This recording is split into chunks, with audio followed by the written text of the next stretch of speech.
થતી પ્રવૃત્તિઓથી વાકેફ કરવા માટેનું ગ્રુપ છે, એની સાથે જે સ્કૂલમાં હોમવર્ક આપે છે એ મોકલવા માટે, એટલે ગંભીર વિષય છે. આ જે ગ્રુપ છે એ તમામ વાલીઓ બહુ ગંભીરતાથી રોજે રોજ નોટ કરતા હોય છે કે આપણા બાળકોને આજે શું શિક્ષણ આપવામાં આવ્યું.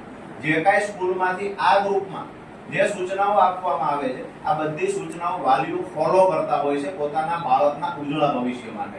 હવે એ આઈપીએસ સ્કૂલમાંથી કોની છે એ મને ખબર નથી, પણ મને જ્યાં સુધી જાણવા મળ્યું ત્યાં સુધી અહીંના ભાજપના સંગઠનના કોઈ સારા એવા હોદ્દેદાર એમાં ભાગીદાર છે, આવું જે અમને જાણવા મળ્યું છે.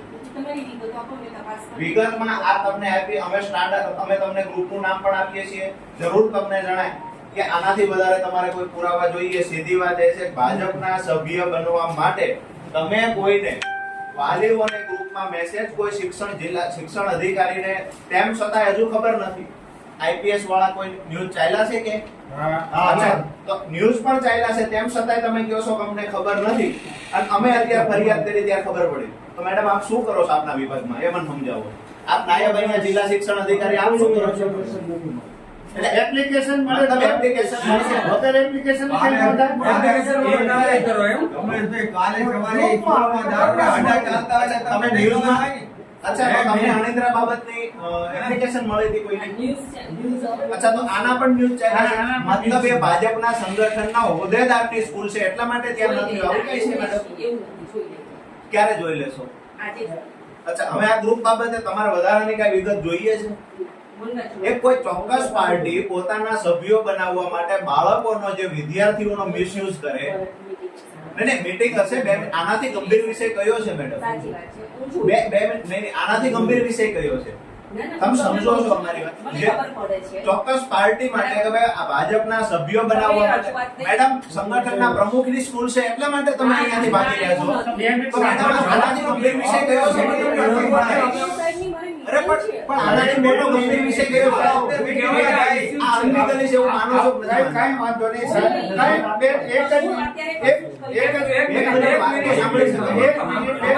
તમે ક્યારે કહેશો મેડમ? મેડમ ક્યારે કહેશો? આવેદન પત્ર તો લો, કમસે કમ અમારી વાત કેમ ભાઈ બાંધતા બસ. મેડમ અહીંયા કોને આપીએ અમે આ રજૂઆત? કોને આપી? આવી રીતે ઓફિસ છોડી જતા રહેશો મેડમ? અમે તમને બાળકોના ભવિષ્ય માટે હાથ જોડીએ મેડમ.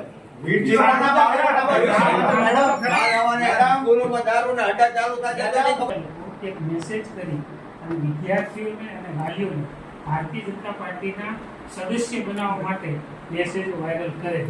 તો આ શૈક્ષણિક સંકુલો, વિદ્યાના મંદિરો અને સરકારી શાળાનો શિક્ષક જેને ગવર્નમેન્ટ પગાર ચૂકવે છે, એ શિક્ષક કોઈ પાર્ટીના બેનર સાથે અથવા પાર્ટી સાથે જોડાયેલી સંસ્થા શું સરકારી શાળાના શિક્ષકો ન રાખી શકે. મતલબ એનો જે ડીપીએફ એ કાઢજો એ બી બતાવે છે. હવે એક સેકન્ડ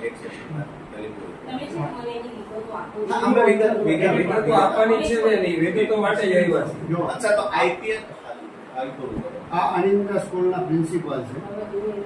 કઈ વાંધો નહીં, તમે પણ આ જોઈ તમે મને આના ફોટાની કોપી આપો, આપણે જોઈએ કે ભાઈ અમારી શાળા અમારો નંબર આપો, એમાં ફોટા આપે છે. આ આઈપીએસ સ્કૂલ છે. આરોપીને પણ પકડી દઈએ કે એટલું તમે કરી લેશો? આ સુરેન્દ્રનગરની આઈપીએસ પ્રાથમિક શાળા છે. પ્રાથમિક શાળાના વાલીઓને મોકલેલા સ્ક્રીનશોટ. અણિદ્રાની સ્કૂલનો પર્દાફાશ થયો, જેમાં બાળકોના વાલીઓ સાથેના વાલીઓના નંબર ફરજિયાતપણે અહીંયા ભાજપમાં સભ્ય બનાવવા માટે બળજબરીપૂર્વક એ લોકોને ફરજ પાડવામાં આવી. ત્યાર પછી એક નવા ગઈકાલથી આઈપીએસ સ્કૂલ સુરેન્દ્રનગરમાં છે, એનો એક વિડીયો ફરતો થયો છે. ખરેખર વિડીયોની વાસ્તવિકતા શું છે એ તો તપાસના અંતે જ ખબર પડે, પણ ખરેખર આ વિડીયોની અંદર જે કોઈ એક ગ્રુપ બનાવવામાં આવ્યું છે, જેમાં વાલીઓને સ્કૂલમાં થતી પ્રવૃત્તિઓથી વાકેફ કરવાના હોય, વાલીઓને સ્કૂલમાં જે કાંઈ બાળકોને હોમવર્ક આપવામાં આવ્યું છે એનાથી વાકેફ કરવાના હોય, પરંતુ આઈપીએસ સ્કૂલનું સ્ટાન્ડર્ડ 4નું એટલે ચોથા ધોરણનું જે ગ્રુપ બનાવવામાં આવ્યું છે, જ્યાં સુધી અમને માહિતી મળી છે, અમને જે વિડીયો અને સ્ક્રીનશોટ મળ્યા છે એ મુજબ ચોથા ધોરણના વિદ્યાર્થીઓના ગ્રુપમાં ભાજપના સભ્ય બનવા માટેની લિંક ફોરવર્ડ કરવામાં આવી છે અને સ્કૂલના નંબર પરથી ફોરવર્ડ કરવામાં આવી છે. ખરેખર આ વિડીયોની વાસ્તવિકતા શું છે એ પોલીસ તપાસના અંતે જ ખબર પડશે. પણ આજે જિલ્લા શિક્ષણ અધિકારીને જ્યારે અમે રજૂઆત કરવા આવ્યા ત્યારે જિલ્લા શિક્ષણ અધિકારી વાલીઓની વાત સાંભળવાના બદલે બાળકોના ભવિષ્ય સાથે સ્કૂલો જ્યારે ચેડા કરી રહી છે ત્યારે વારંવાર સુરેન્દ્રનગરમાં આ ઘટનાઓ ઘટી રહી છે તેમ છતાં ગંભીર નોંધ લેવાના બદલે અમારે